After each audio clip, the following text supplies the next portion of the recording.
Gracias, amigos, por seguir con nosotros.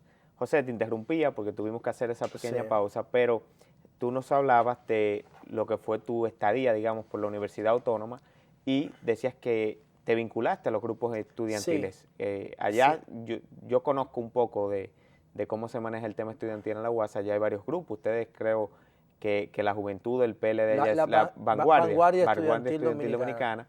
Fuiste parte de Pero Vanguardia, a mí no me gustaba la Vanguardia porque a mí me gustaba más el Felabel. El Felabel. Porque en el año de 1900, a propósito de la crisis de las elecciones del 90, yo tenía un amigo, Jerónimo, que murió en un accidente, que Jerónimo me enseñó, me prestó un cassette, porque en esa época eran cassettes. Los CDs estaban, estaban empezando ya, los CDs estaban llegando, pero todavía el estándar era cassette.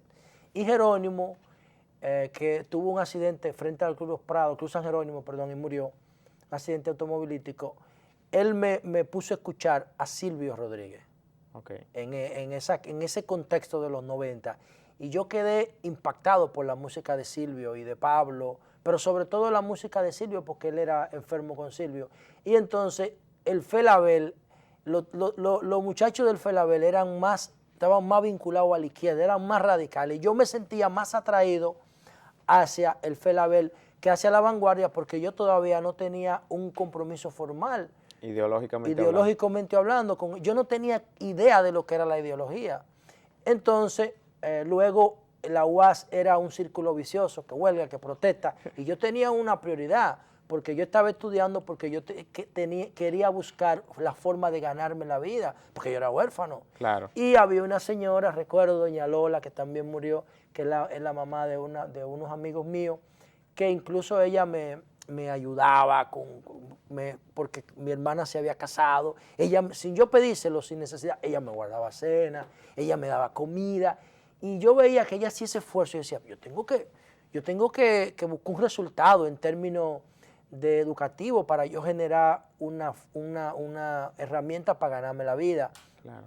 Y entonces de ahí me fui al IDP a estudiar comunicación, periodismo, en el Instituto Dominicano de Periodismo, y puse el derecho en pausa porque yo quería ser abogado. Y entonces, o sea, el derecho lo hacías en la UAS. Sí, pero después cuando entré al IDP, en el 95 por ahí, 94, perdón, dejé el periodismo y me quedé impactado, dejé el derecho y me quedé impactado por la comunicación. ¿Eso fue algo que surgió? ¿Qué? Sí, eso era una inquietud que yo tenía desde que yo te dije que yo la, veía los programas de televisión, pero como yo lo que quería era ser abogado, entonces lo del periodismo tuvo un carácter accidental producto de la crisis de la UAS.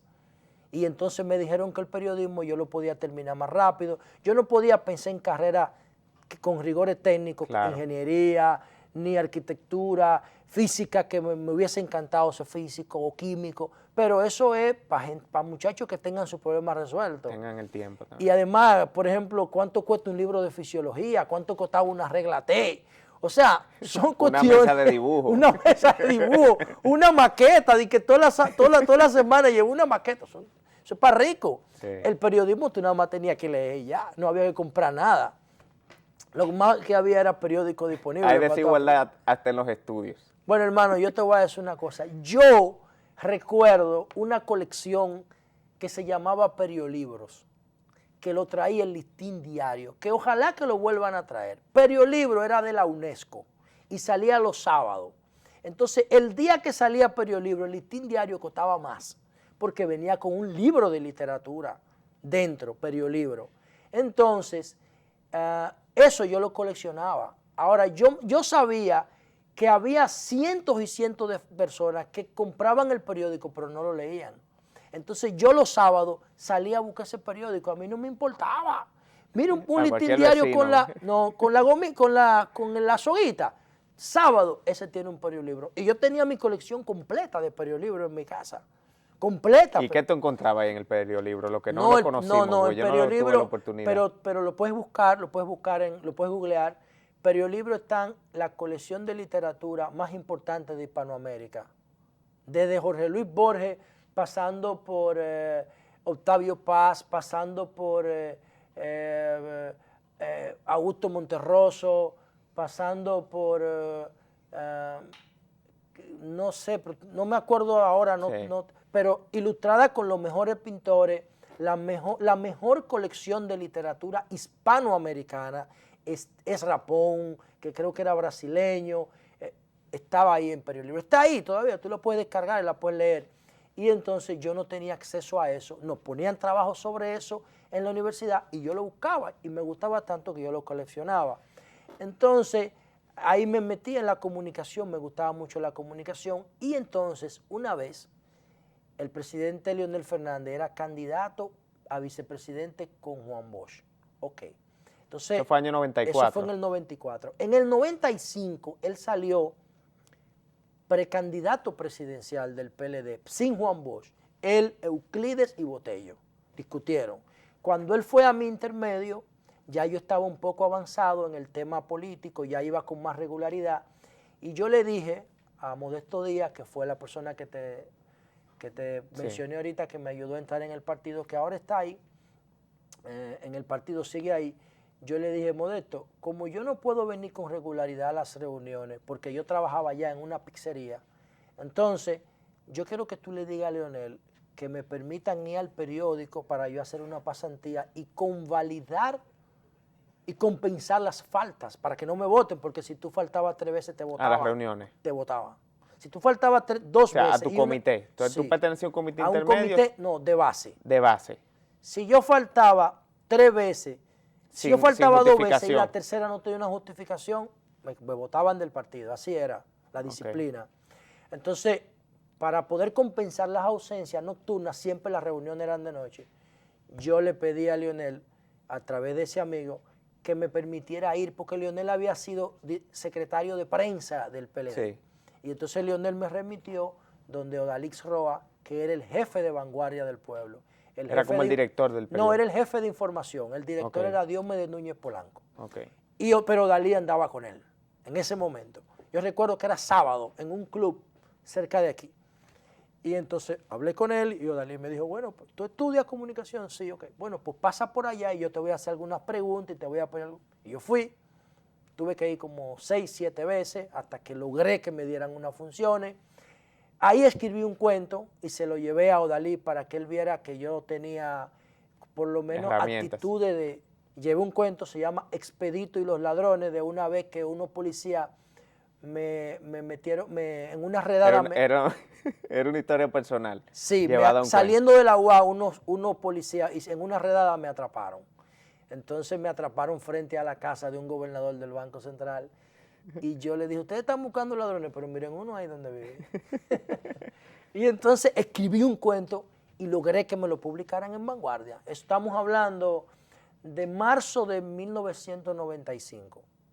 Todavía Leonel no había salido candidato, saldría creo que 1 o 2 meses después, y para mí eso fue como una primera realización, que yo viera mi nombre porque me lo publicaron con mi nombre. En algo que tú solías leer bastante, tú comentabas anteriormente. Vanguardia para mí era un mural importantísimo, y yo ver mi nombre ahí, en donde escribía Juan Bosch, donde escribía Leonel Fernández, yo dije, wow. Ahí en ese momento escribía también Francisco Javier, que tenía una columna de literatura. Bichara tenía otra columna de literatura, también ahí, se llamaba Páginas Revueltas, la de Bichara. Entonces, había muchos de los que están hoy en puestos importantes que escribían en ese periódico y para mí fue algo, ¿cómo te digo?, como una realización. Claro, y sobre todo con todo el sacrificio, ese largo trayecto, tú ver que llegaste a un punto... No, y que ya tú veías ideas transformadas en realidad, como fue ese cuento que lo tengo que buscar porque me gustaría ver cómo veo el cuento ahora ya, tanto tiempo después, 20 años después. Claro. Y entonces yo vi ese cuento publicado ahí y dije, yo lo que quiero es ser periodista, no quiero ser más nada. Eso me llenó. Obviaste el derecho ahí totalmente. Todo. O sea, no terminaste nunca la carrera de derecho. Bueno, después la seguí, pero a mí no me gustan los títulos. Yo pienso que los títulos obedecen a un tipo de sociedad que nosotros tenemos que superar y que promueven la discriminación, y por eso yo termino los estudios, pero nunca me graduó. Ni de periodista lo terminé, no me gradué. O sea, no tienes tu título no, de nada, nada. Yo no tengo título de nada, ni anillo de nada, a mí no me gustan esas cosas. Entonces, después, cuando el PLD gana las elecciones en el 96, los principales ejecutivos de Vanguardia se van al gobierno a ocupar puestos importantes.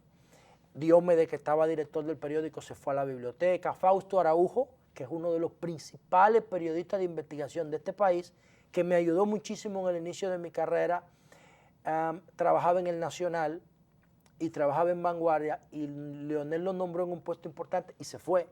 Y entonces se quedaron espacios vacíos.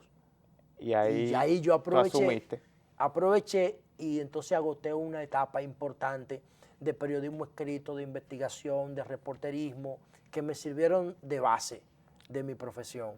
De ahí terminas ya tu labor dentro de Vanguardia. ¿Qué hiciste luego? De ahí entonces, bueno, el PLD luego fue a la oposición, ya yo estaba posicionado en el periódico, o sea que los que se fueron ya no podían volver porque ya yo tenía mi espacio.